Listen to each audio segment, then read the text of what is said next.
Hello, my name is Sam Povey. I'm an educator working at the WSET School London, and in today's video we are going to be looking at sherry. Sherry is a fortified wine made in and around the city of Jerez de la Frontera in the southwest of Spain. As a style, it rose to prominence during the age of exploration and colonization and hit its peak of popularity in the mid-20th century. Since then, it's declined in popularity significantly, but there are many fantastic styles of wine still being produced. The climate in and around Jerez de la Frontera is hot and Mediterranean. It is significantly affected by two winds, the Poniente and the Levante. The Levante is a wind that comes from the north of Africa and brings extreme heat waves to the region, whereas the Poniente comes in off the Atlantic. It's significantly cooler and humid and is a crucial moderating factor, both in terms of grape growing, but also plays an important role in the maturation of these wines. Because of the hot Mediterranean climate with high average temperatures and extremely sunny conditions, grapes ripen rapidly. That means that we tend to harvest the grapes fairly early in the season before they've had a chance to develop much aromatic intensity. Moreover, it means that the wines that we produce tend to be fairly low in acidity. A crucial factor that allows us to grow grapes in these extremely hot, dry and sunny conditions is the concentration of a soil called albaritza.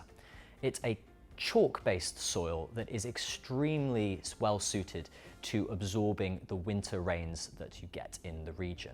In the warmest months of the year, it forms a solid crust on the surface, which further locks in moisture for the vines to enjoy. Grape growers often dig troughs in the autumn and winter to capture rain and encourage its absorption into the soils, enabling vines to be grown without the help of irrigation. Now let's talk about the grape varieties that you'll see in this region. Almost all sherry is made from a single grape variety called Palomino. This is a fairly neutral grape variety with a low level of acidity that is perfectly suited to producing the dry base wines that will then go on to be fortified. Pedro Jimenez is a thin-skinned grape variety that has a tendency to develop high levels of sugar. This makes it perfect for the production of some of the sweeter styles of sherry. In particular, Pedro Jimenez is harvested and sun-dried to further concentrate the level of sugar. Most of these grapes, however, are grown outside the denominación. Nevertheless, they can be used in the production of sherry. The final grape variety is Muscat of Alexandria. This is harvested and vinified much in the same way as Pedro Jimenez to make extremely sweet wines. However, it does have much more of a varietal character, in particular showing aromas like blossom. In order to make a sherry, we start by fermenting a dry, unfortified base wine. Palomino is fermented in stainless steel tanks up to around 11 to 12% ABV. This fermentation takes place at fairly warm temperatures between about 22 and 26 degrees Celsius, which helps the production of a neutral base wine where flavor will be added during the maturation process. The important thing to remember about these dry styles of sherry is that the base wine is completely dry and fortification takes place afterwards, resulting in a dry, fortified wine. The next stage is classification. Styles of base wine that are paler and lighter in body will be classified for biological aging, like Fino sherry. Styles that are darker and fuller bodied will be classified for oxidative aging, like Oloroso.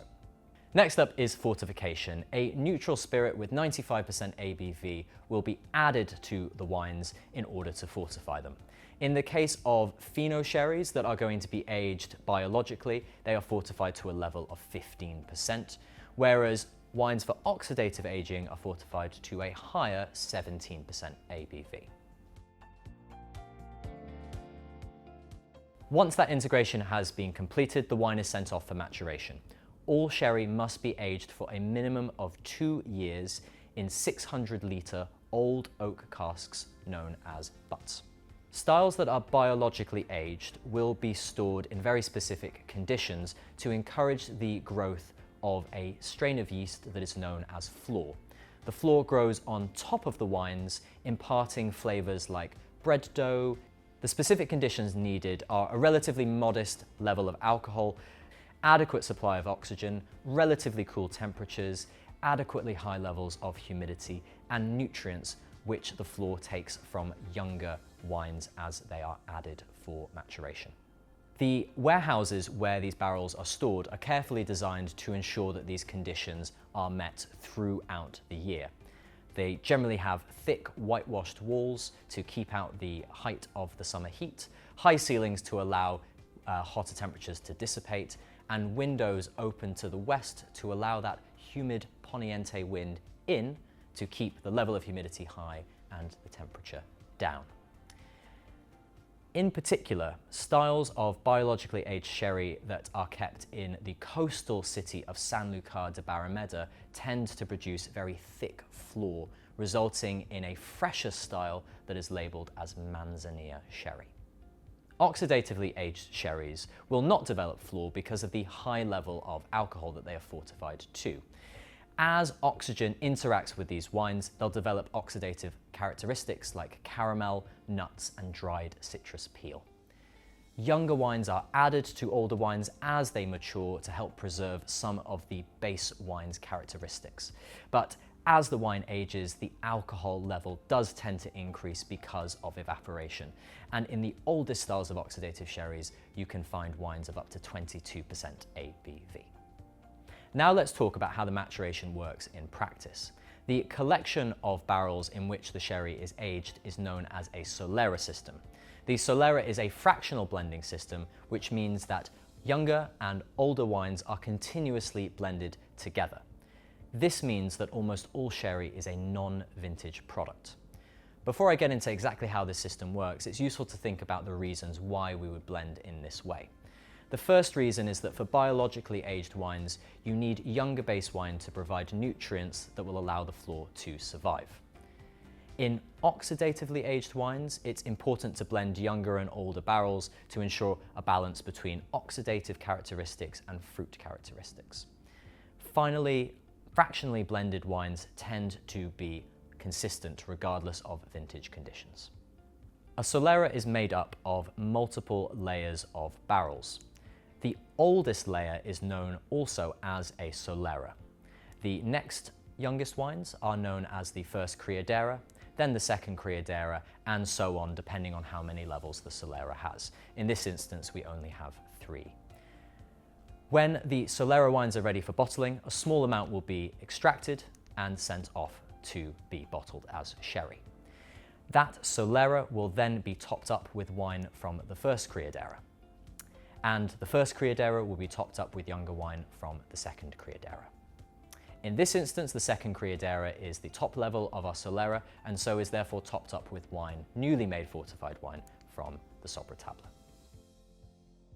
The example we have here has 3 levels with a first and a second criadera, although some solera systems can have up to 15 criadera, depending on the method of maturation. Because of the options available to winemakers for maturation, many different styles of sherry are produced. The first ones I'm going to go through with you are all dry styles. Fino and Manzanilla sherries are biologically aged wines, which means they have that layer of flor on the top of the wines as they age in the solera system. Both styles are pale lemon with aromas of citrus, bread, herbs, almonds, and other savory characteristics. And both styles are designed to be drunk while young. Manzanilla sherry is specifically matured in Sanlúcar de Barrameda, where the cooler, more humid coastal conditions tend to result in a thicker flor, resulting in a similar, if slightly tangier, style of biologically aged dry sherry. Amontillado and Palo Cortado sherries see some time aging under flor in the biological way and some time aging oxidatively. As a result, they tend to have both sets of flavor characteristics from biological aging and then those dried fruit, nuts, and caramel flavors from the oxidative aging. Amontillado, it tends to be amber or brown with quite subtle biologically aged characteristics. and is made by refortifying the wine midway through the process up to 17%, which will kill off the yeast. Palo Cortado is a very similar style, although it tends to be slightly richer than Amontillado sherry. Oloroso styles are deep in brown and tend to be fuller bodied than Amontillado because they are aged purely in an oxidative manner. The oldest styles can get a little bit of astringency, which it picks up from the barrels that they age in over a long period of time. The final two styles are naturally sweet sherries. PX, or Pedro Jimenez, is made from that grape variety. It tends to be very dark in color with grapey aromas complemented by flavors like chocolate, coffee, and molasses. The wines are incredibly sweet with up to 500 grams of residual sugar per litre. Muscat wines are made in a very similar style and also tend to have a similar level of sweetness, although they will have more varietal characteristics like floral aromas. The next group of styles are sweetened sherries. These are made by taking a dry sherry and adding a sweetening agent. This could be a sweet sherry, or it could be RCGM, rectified concentrated grape must, which is a colorless, flavorless sweet liquid derived from grapes. Generally, these styles correspond in flavor to their dry counterpart. Pale cream sherry is made by sweetening biologically aged wines, particularly Fino. They will tend to have those biologically aged flavor characteristics, but with a significantly higher level of sweetness. Medium styles are traditionally based on wines that have been aged both biologically and oxidatively, like Amontillado, and cream styles are generally based on oxidatively aged wines, such as Oloroso. They tend to be sweeter than medium sweet sherries. Medium and cream styles made at the highest quality level will usually be sweetened with the addition of naturally sweet sherry like Pedro Jimenez. In addition to adding sweetness, these naturally sweet sherries also add new flavor characteristics which enhance the flavor complexity of the final wine. It's important to be aware of some other labeling terms. You might see on some sherries an age indication. This is an indication of the average age of these sherries. As sherries are aged in the Solera system for longer, they tend to pick up much more concentrated and complex flavor characteristics. 12 and 15-year-old sherries are fairly self-explanatory. That number indicates the average age. VOS stands for Vinum Optimum Signatum, or very old sherry, and these wines have an average age of at least 20 years.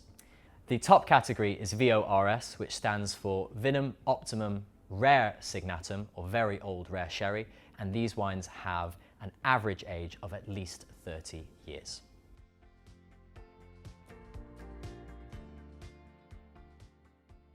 We're now going to look at an exam style question. This question reads, explain how the Solera system helps to sustain flor during maturation for biologically aged sherries. The question is worth 6 marks.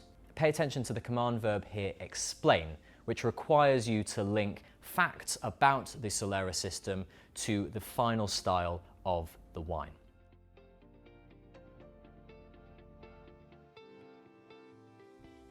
A model answer would read something like this. Sherry butts are part filled, which means that flor has easy access to oxygen that will help it to survive.